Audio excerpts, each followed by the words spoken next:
अस्सलाम वालेकुम। आज मैं आपको बताने वाला हूँ हल्दी की मदद से बनने वाली 3 बहुत ही इफेक्टिव स्किन रेमेडीज़।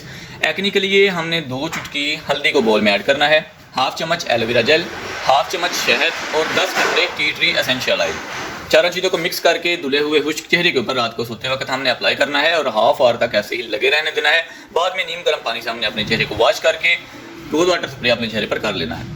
दूसरे नंबर पर है जी रिंकल्स। तो रिंकल्स के लिए हमने 1 चुटकी हल्दी और हाफ चम्मच कोकोनट ऑयल, एग की सफ़ेदी, हमने तीनों चीज़ों को अच्छे से मिक्स करके धुले हुए खुश्क चेहरे के ऊपर इसका लेप करके हाफ आवर तक ऐसे ही लगे रहने देना है। बाद में नीम गर्म पानी से वॉश करके रोज वाटर स्प्रे कर लेना है। तीसरे नंबर पर जी हमारे पास आती है जी ऑयली स्किन। ऑयली स्किन के लिए हमने 2 चुटकी हल्दी पाउडर ऐड करना है, हाफ चम्मच हमने इसमें ऐड करना है एलोवेरा जेल को और 1 अदद लेमन जूस। तीनों चीज़ों को मिक्स करके धुले हुए खुश्क चेहरे के ऊपर हमने इस लेप को अप्लाई करके हाफ आवर तक ऐसे ही लगे रहने देना है। बाद में हमने ठंडे पानी से अपने चेहरे को वॉश करना है, उसके बाद रोज वाटर स्प्रे कर लेना है।